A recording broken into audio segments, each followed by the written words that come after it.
Messieurs les membres du Conseil présidentiel de transition, Monsieur le Premier ministre, Monsieur le vice-président de la Cour de cassation, Monsieur le général des Forces armées d'Haïti, Monsieur le directeur général de la police nationale d'Haïti, Mesdames et Messieurs les membres du gouvernement de transition, Mesdames et Messieurs les membres du corps diplomatique, Mesdames et Messieurs les membres du corps consulaire, Madame la représentante spéciale du secrétaire général des Nations Unies, Messieurs et Dames des grands commis de l'État, Mesdames et Messieurs les membres de la presse écrite et parlée, Mesdames et Messieurs les distingués invités, chers compatriotes, haïtiennes et haïtiens de toute origine, membres de la diaspora, leaders communautaires, ouvriers, artisans, agriculteurs et jeunes bâtisseurs de demain, peuple haïtien. Le 1er janvier 1804, Jean-Jacques Dessalines, accompagné d'autres généraux de l'armée indigène, a proclamé l'indépendance d'Haïti aux Gonaïves, établissant ainsi la deuxième révolution dans les Amériques. Pour nous donner cette indépendance, Dessalines, Christophe, Pétion, Capois et les autres héros et héroïnes se sont unis pour combattre l'armée française. Nous nous sentons fort réjouis de pouvoir célébrer en ce jour solennel ce 221e anniversaire de notre indépendance. C'est l'occasion pour nous d'exprimer toute notre fierté de peuple pour cette liberté acquise par nos ancêtres qui ont su briser les chaînes de l'esclavage en déclarant avec courage notre pays indépendant, libre et souverain. C'est l'occasion pour nous d'honorer les sacrifices consentis par nos ancêtres pour fonder une nation sur les principes de liberté, d'égalité et de fraternité. C'est avec un engagement renouvelé et une profonde humilité que je m'adresse aujourd'hui aux Haïtiennes et aux Haïtiens du monde entier. Nous venons de franchir cette étape de notre histoire qui, malgré nous, est loin d'être réjouissante. L'indépendance proclamée en 1804 par les esclaves révoltés de Saint-Domingue devait avoir eu des répercussions inimaginables dans un monde dont la croissance économique reposait sur la traite des Noirs et le mode de production esclavagiste. Il fallait consolider cet acte répréhensible aux yeux des colons et des marchands d'esclaves et de leurs dirigeants. En faisant d'Haïti une terre d'asile pour tous les esclaves révoltés et pour tous les persécutés du monde, Jean-Jacques Dessalines et les pères et mères fondateurs avaient fait preuve de grande lucidité. Aujourd'hui, ce territoire que nos ancêtres nous ont légué au prix de longs combats connaît des crises interminables de plusieurs années. Et l'avenir de cette indépendance si chèrement acquise est sérieusement menacé. Mon adresse à la nation de ce jour est pourtant tournée vers l'avenir. L'avenir de notre jeunesse, l'avenir de nos enfants, principales victimes de la violence criminelle des gangs armés à Port-au-Prince et en d'autres points du pays. La nation haïtienne, dans son écrasante majorité, attend impatiemment la reconquête des quartiers et régions que des centaines de milliers de nos concitoyens ont dû fuir. J'interpelle ici la conscience de tous les membres du Conseil présidentiel de transition, du gouvernement et tous les grands commis de l'État qui ont pris l'engagement de mener à bon port cette transition. Nous ne sommes pas satisfaits et de ce fait, nous devons redoubler d'efforts et nous astreindre davantage à l'accomplissement des tâches qui nous incombent. Les échéances de 2025 doivent donc être respectées afin que nous poursuivions l'œuvre d'aménagement d'un espace de vie convenable et même agréable à notre progéniture. Le spectacle insupportable des descendants des héros et des héroïnes de l'indépendance, fuyant le sol légué par nos aïeux, est simplement insupportable. 2025 sera aussi l'année de la lutte ultime en vue de la création d'un climat propice à la récupération des territoires sous le contrôle ou la menace des gangs armés. Cependant, l'insécurité ne se confine pas à la criminalité. Comme on le répète si souvent, elle englobe l'insécurité alimentaire, économique, sociale et environnementale. La réorganisation de notre pays est une priorité pour les prochaines années. À l'approche des élections, nous attendons des futurs candidats des propositions de sortie de crise cohérentes et réalistes. À ce titre, l'électeur haïtien a un devoir envers ses enfants, envers lui-même, dans le choix des candidats ayant le mieux expliqué leur vision et les moyens de la concrétiser. La lutte électorale devra se situer à ce niveau et non en termes du nombre de fusils dont disposent ses partisans. Un plan de contrôle strict des armes à feu et des munitions est en phase de préparation. Nous avons sollicité et continuons de solliciter l'aide de tous les pays de la région qui ont fait ou font encore l'expérience des méthodes de lutte contre les organisations criminelles transnationales. Des approches sont en cours en vue de convaincre tous les membres du Conseil de sécurité des Nations Unies de la nécessité de changer le statut de la mission de sécurité et de support à la police. Nous remercions les membres des gouvernements de la CARICOM, du Kenya et des pays amis qui nous aident depuis des années à atteindre cette stabilité. Plusieurs démarches ont été entreprises en vue de permettre de mieux nous attaquer aux défis que représentent les gangs pour la sécurité publique.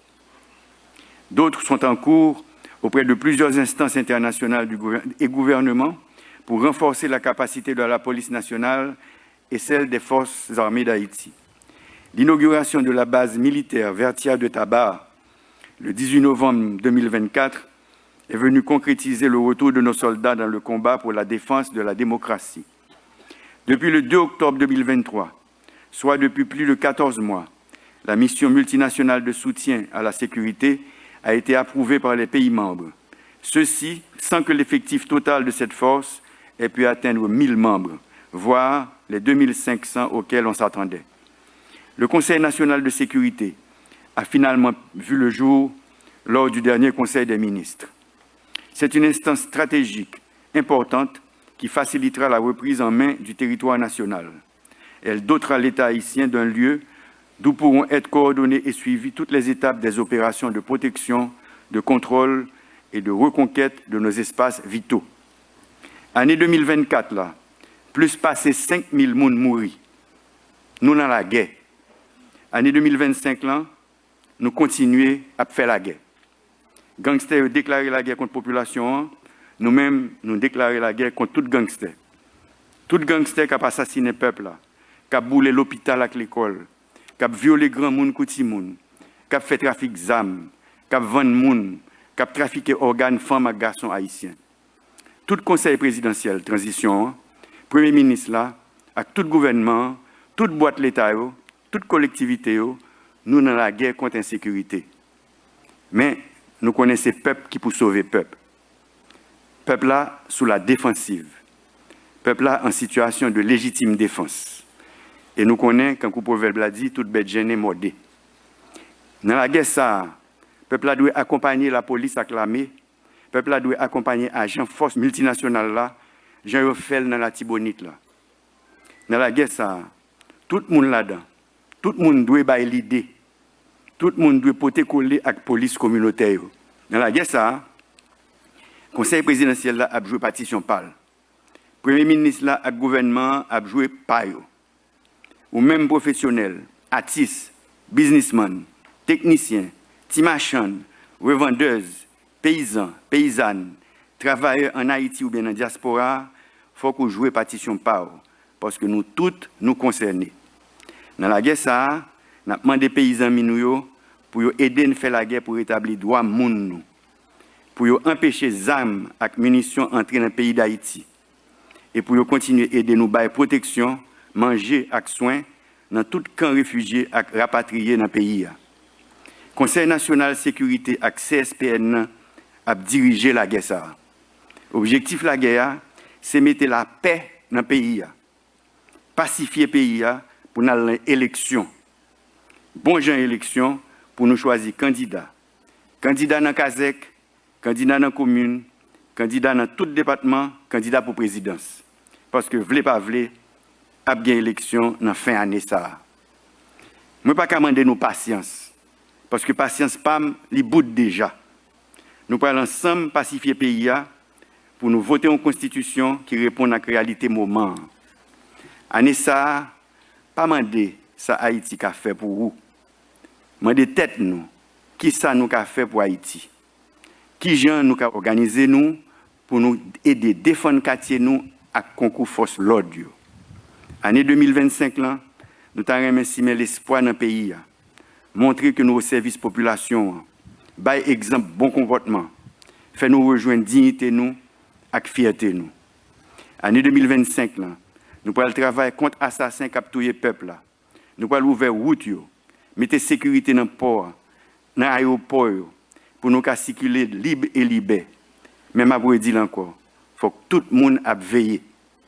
Nous-mêmes, dans les têtes de l'État, nous mettons tous les moyens à disposition, braves policiers et braves soldats, pour porter la victoire sous gang et pour permettre la vie de reprendre dans le pays. Nous-mêmes, dans la tête de l'État, nous avons fait toute qualité de négociation pour nous gagner plus de policiers, plus de soldats, plus de policiers et soldats internationaux, pour nous isoler les gangs, démanteler et consolider les quartiers chauds, pour toute boîte de l'État qui a recommencé à service, ouvrir l'école, bailler élèves manger, ouvrir l'hôpital avec centre de santé, encadrer sportifs et artistes, faire assainissement, faire travail communautaire pour mettre hygiène et pour mettre cob dans les poches jeunes. Nous-mêmes, dans la tête de l'État, nous avons fait toute qualité de négociation pour nous joindre assistance humanitaire et sécurité tout partout sur la terre. C'est pour bien la population et notre travail. Nous avons demandé tous les patriotes dans la diaspora pour aider nous à faire ça. Nous avons demandé tous les médias pour entrer dans la guerre. Nous avons demandé nous-mêmes journalistes qui sont victimes tout le temps pour ne pas relayer messages bandits qui ont terrorisé la population. Année 2025, c'est bicentenaire dette indépendance. 1825-2025, ça fait 200 ans. Depuis la France a fait nous payer sous menace toute route, toute infrastructure plantation avec esclaves que les colons ont établis sous le pays. Haïtiens de tous côtés, on nous saisi tête. Mesdames, Messieurs, Haïti a proclamé son indépendance après cette guerre implacable menée contre les colons français pour faire valoir le droit naturel et imprescriptible à la liberté, qui était d'ailleurs consacré par le droit positif français de l'époque à travers la Déclaration des droits de l'homme et du citoyen en 1789. Cette déclaration stipule en son article 1er que les hommes naissent et demeurent libres et égaux en droit. Ce texte pose les bases mêmes de la République et de la démocratie. Pourtant, l'histoire nous rappelle qu'en avril 1825, la France, par le truchement de l'ordonnance de Charles X, a imposé à Haïti le versement d'une forte indemnité pour la reconnaissance de sa liberté dûment acquise par la détermination et le courage de ses valeureux ancêtres. Outre la dette de l'indépendance, notre jeune État a versé de fortes rançons à plusieurs hautes puissances dominantes au XIXe et XXe siècle. Cette injustice inqualifiable constitue une meurtrissure qui ne cesse de hanter notre mémoire et malheureusement, le paiement de ces rançons a contribué à compromettre de manière significative les perspectives de développement de la jeune nation. Par conséquent, nous devons envoyer un message clair aux différents peuples de la planète. Haïti réclame la restitution de cette rançon et la réparation des torts causés par l'esclavage, reconnu depuis des années comme un crime contre l'humanité. En d'autres termes, ce n'est pas une simple revendication, mais une nécessité pour que notre nation puisse retrouver la voie de la prospérité et du respect. En ce sens, je vous invite aujourd'hui toutes les associations, les organisations internationales, les artistes et citoyens illustres, à travers vos actions, vos voix et votre engagement, à faire entendre cette exigence. Nous remercions toutes celles et tous ceux, toutes les organisations qui, depuis plusieurs années, se sont lancées dans la dénonciation du tort fait à Haïti depuis 1825. En effet, l'heure est venue de réécrire notre histoire économique, tout comme nos ancêtres ont écrit l'histoire de notre liberté. Si nous ne pas payer dette ça pendant plus passé 100 l'année, nous pas en retard comme ça, je dis. Chers compatriotes, mes frères et sœurs haïtiens, nous ne pouvons ignorer l'urgence que représente le changement climatique pour notre nation. Haïti, en tant que pays insulaire, au cœur de la région des Caraïbes, figure parmi les nations les plus vulnérables aux effets dévastateurs de cette crise mondiale. Durant l'année 2024, nous n'avons pas été frappés par des cyclones, mais nous avons constaté les inondations provoquées par de simples pluies au Cap-Haïtien, au Caille, à Port-de-Paix, à Jérémie, pour ne citer que ces villes. Nous sommes très vulnérables. Il est de notre devoir, collectif d'affronter ces défis avec détermination et de plaider pour une action concertée, tant au niveau national qu'international, afin de préserver notre environnement et garantir un avenir durable pour les générations futures. Il est essentiel que la communauté internationale reconnaisse la contribution négligeable d'Haïti au réchauffement climatique mondial et apporte un soutien concret sous forme de financement climatique, de transfert technologique et d'assistance technique. Le changement climatique ne constitue pas seulement une crise environnementale pour Haïti, il s'agit d'une menace existentielle qui appelle une réponse collective, immédiate et concertée afin de préserver les ressources, la biodiversité, de protéger les communautés et assurer un avenir durable pour les générations futures. Mes frères et sœurs, enfin de cette terre bénie qu'est Haïti, notre pays traverse des épreuves sans précédent, mais je suis convaincu que c'est dans l'unité et la solidarité que nous trouverons la force de surmonter ces défis. Aujourd'hui, plus que jamais, nous devons mettre de côté nos divergences pour bâtir ensemble l'avenir d'Haïti. Inspirons-nous de nos ancêtres qui ont malgré tout fait preuve d'une résilience exemplaire pour obtenir notre indépendance. C'est en unissant nos forces que nous pourrons réaliser ce que beaucoup croyaient impossible. Ensemble, nous choisirons la voie de la paix, de la prospérité et de la dignité. Que ce grand jour nous inspire à bâtir un pays où règne la justice, l'équité et la dignité pour toutes ses filles et tous ses fils. Qu'il nous guide à rebâtir notre pays en restaurant l'autorité de l'État, en organisant des élections honnêtes, crédibles et transparentes et en améliorant les conditions de vie de la population.